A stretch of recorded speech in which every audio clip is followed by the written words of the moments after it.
Shade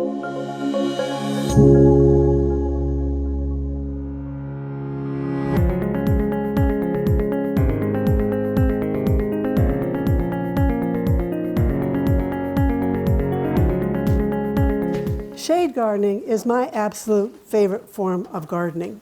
I will do a shade garden wherever I'm living first before I do anything with sun.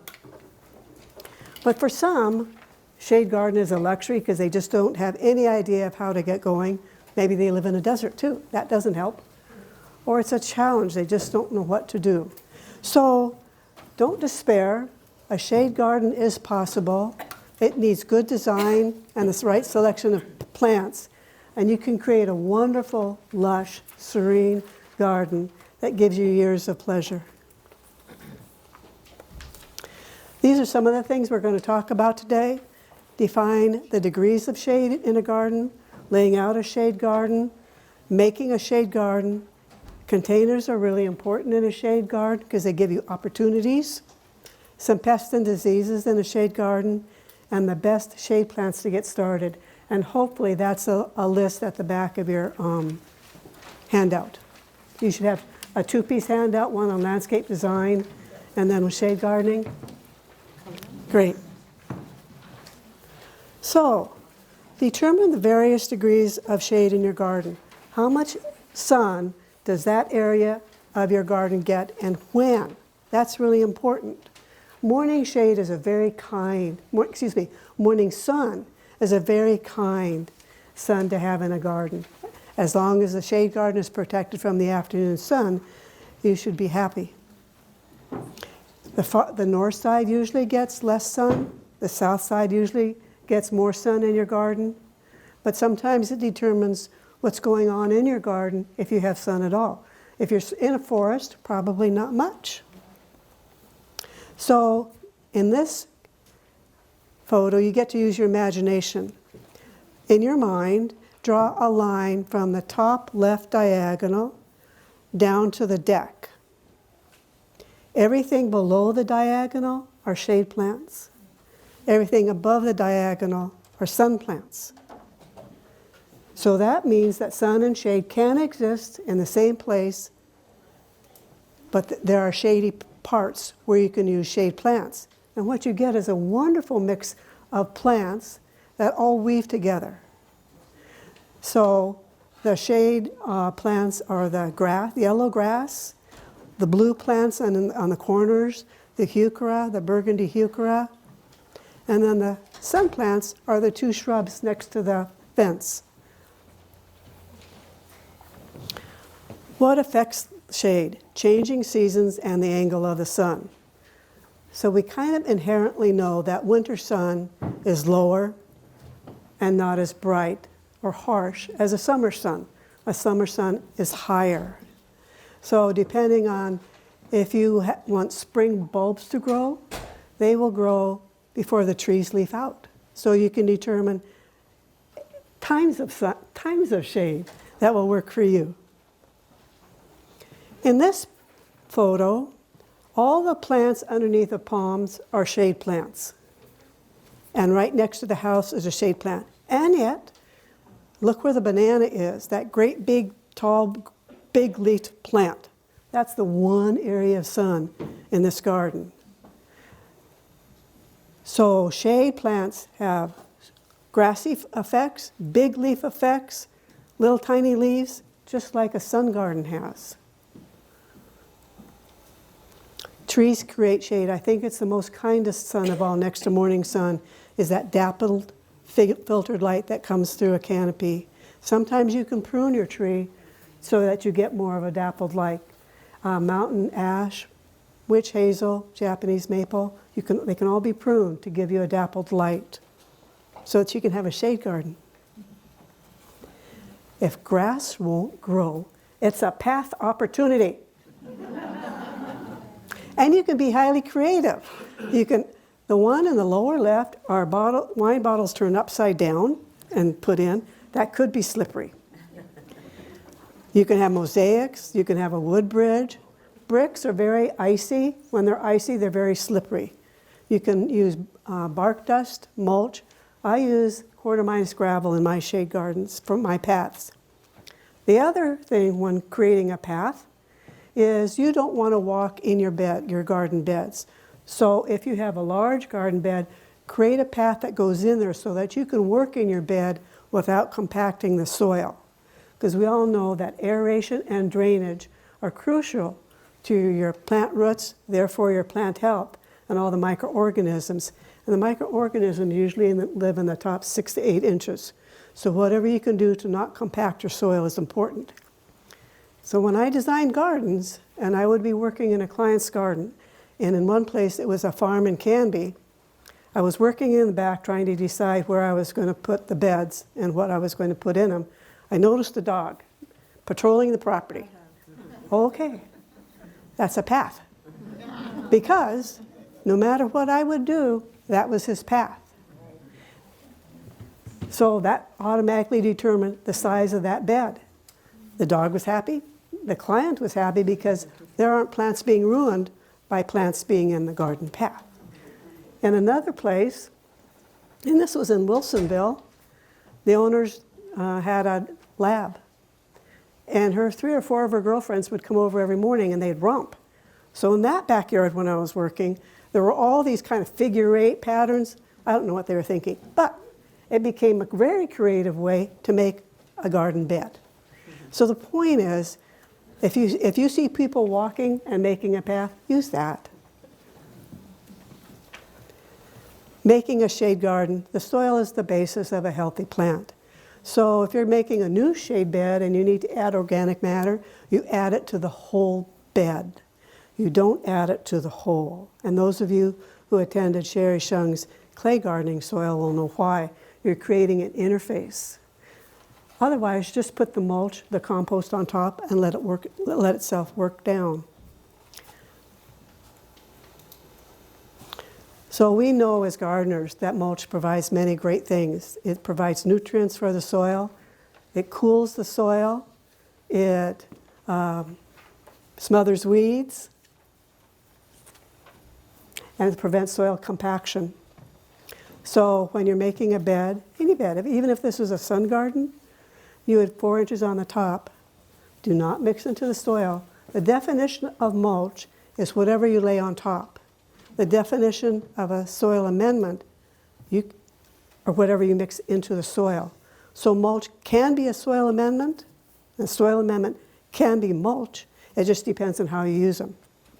So then this is my plant. One day I'm going to actually bring in a plant, and it's all going to make much more sense. So this is your plants. You have 4 inches, and then you feather down. You don't ever want your mulch to touch the trunk of your plant, because that keeps it moist, and then rodents really like it, and pathogens really like it. I had to find a slide photo that reminded me to talk about water. What better than a waterfall? So the definition of shade is little to some sun. Plants need sun to grow. So less sun means the plant is going to grow slower. Also, without sun, you're going to have less soil evaporation of water. So therefore, you don't need as much fertilizer on your shade plants because they're not prone to just take off and grow 3 feet in one day. Also, you don't need as much water because the soil isn't losing its water through evaporation. When you do water in a shade garden, you want to water deeply and thoroughly, and then go on. Planting tips. So when you plant or design your garden, you use the same design principles that you would in a sun garden. So you want tall plants in the back, fluffy things in the middle, ground cover in the bottom, in the foreground. But you don't want them lined up like soldiers. What I tell clients is, think of a capital W. So you go plant, plant, plant, plant, plant. Or flip it, and you have a capital M. Plant, plant, plant, plant, plant. Therefore, you're creating triangles, and you're creating this mixture this combination so the plants look like they're natural. So see the chartreuse plant in the lower left, that's your ground cover. And then you have the big leaf, fluffy thing right above it. You have ferns. You have the tall plant, that's an astilbe in the background. But look at all the different shapes and colors of plants used. It's highly visible and it's pleasing to the eye. Color choices. When you create a garden, the first thing that your eye sees is color, size, shape, texture. So the pink brings your eye to this. It all happens in a nanosecond, by the way. In a sunny garden, you have a hot palette. In a shade garden, you have a cool palette, and that's mainly pastels, because the hot colors usually don't like a shade garden. So if you have hot orange, hot fuchsia, hot red, neon orange, neon green, that will be a hot palette. Over here, we have a soft palette of that soft blue, the soft pink of the astrantia, and over here is the heuchera. Whoever thought that you could put kind of an orange, bronzy, a little bit of red chartreuse heuchera next to a pink plant?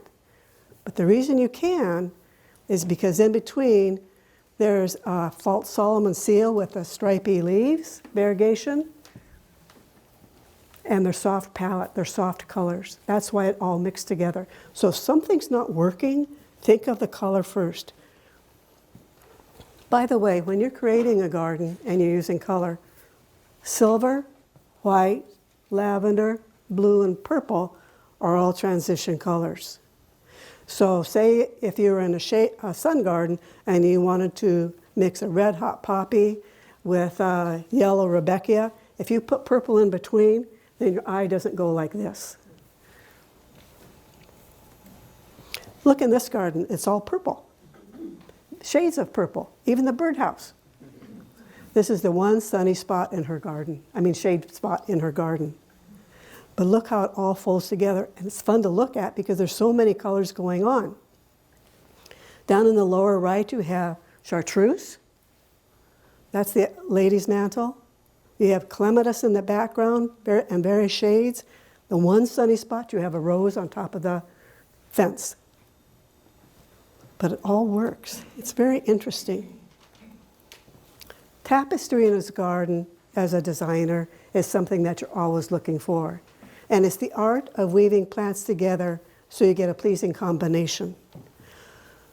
So even though there's just the hydrangea blooming right now, look at all the color in the garden. So your eye sees color first. It doesn't define, ooh, that's a leaf, it's not a flower, I don't like it. But you do, because it's a color.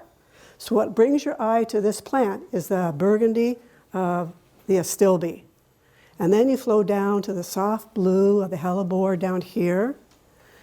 And then in the back is a bleeding heart, so it has those little, if you could see them, little red blossoms. Then you have the pink hydrangea. In the middle is an abelia, and it's variegated. It has white, green, and a little bit of pink around the edge. And all of a sudden you have this combination that works, because they have soft palette colors, but all those colors go together. It's woven together so beautifully. In a shade garden, foliage is the key ingredient. And you want a variety of size of leaf, color, texture. So here we have the fatsia at the very top, white, green, and big. You have the soft ferny colors. And then at the very bottom, you have the icy blue-green of the brunnera.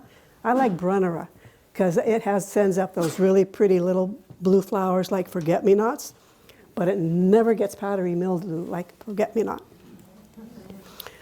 And it's evergreen. How great is that? And then you have the conifer sneaking in. And then the burgundy is the persicaria trying to keep in. But isn't that neat? It's like all woven together and interesting. In landscape design, you have something called the green architecture, and those are the shrubs or the hedges or the trees that create the background for a garden. Here, what draws your eye immediately is that Daphne right in the middle. It's called Briggs Moonlight. Most of the leaves are yellow, tinged in green, and it's a sport off Carol Mackey. But once your eye comes to this garden to look at the Daphne, and it's evergreen, by the way, then your eye spreads out and you see the strappy leaves, you see the Brunner over here, and then your eye moves in. So if you want to draw your eye or your friend's eyes to a spot in the garden, have a spot of yellow. Yellow in a shade garden is like a beacon of light. White in a shade garden, to me, is a very sophisticated color and a serene color. And I use white impatience in my shade gardens to draw the eye down the path. And it's cheap. Shiny leaves reflect light, like this camellia in the background. Matte leaves absorb light, like the ferns. Green is the color of peace and renewal.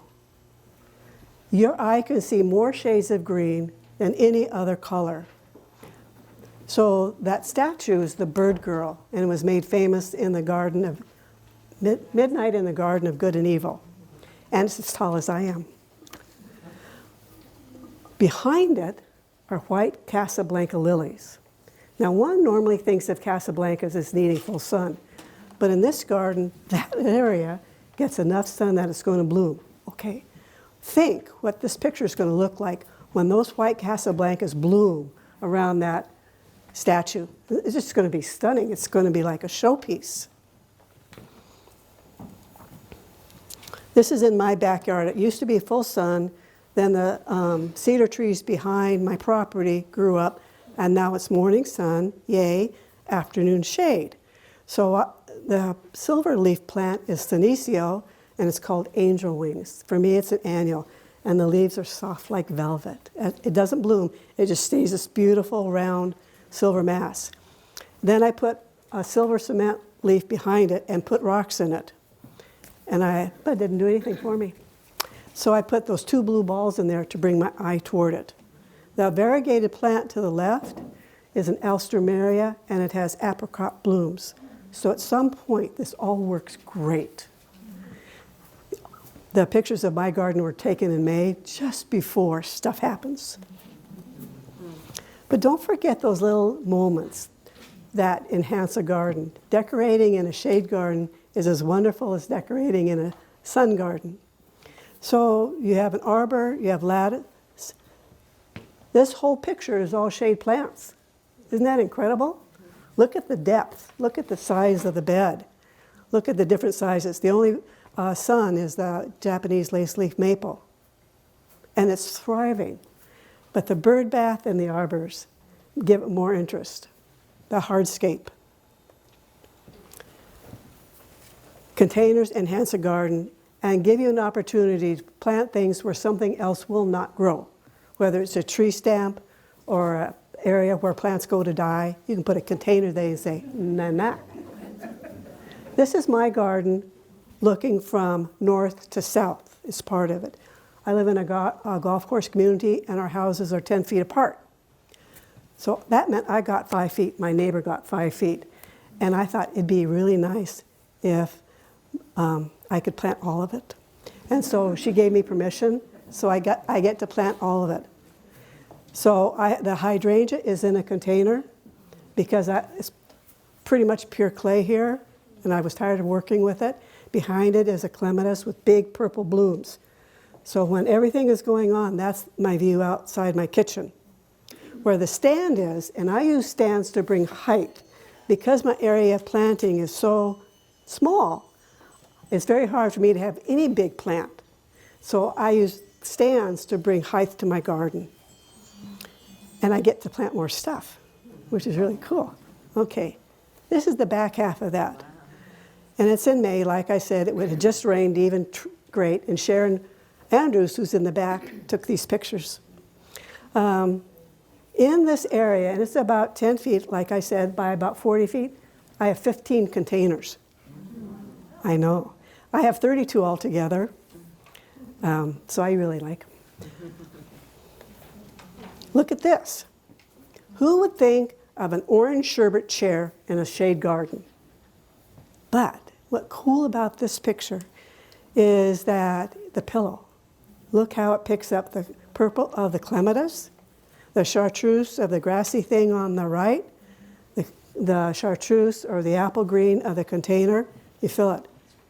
When you're siting a seating area in a shade garden, nobody likes to be touched by plants. It gives them the willies.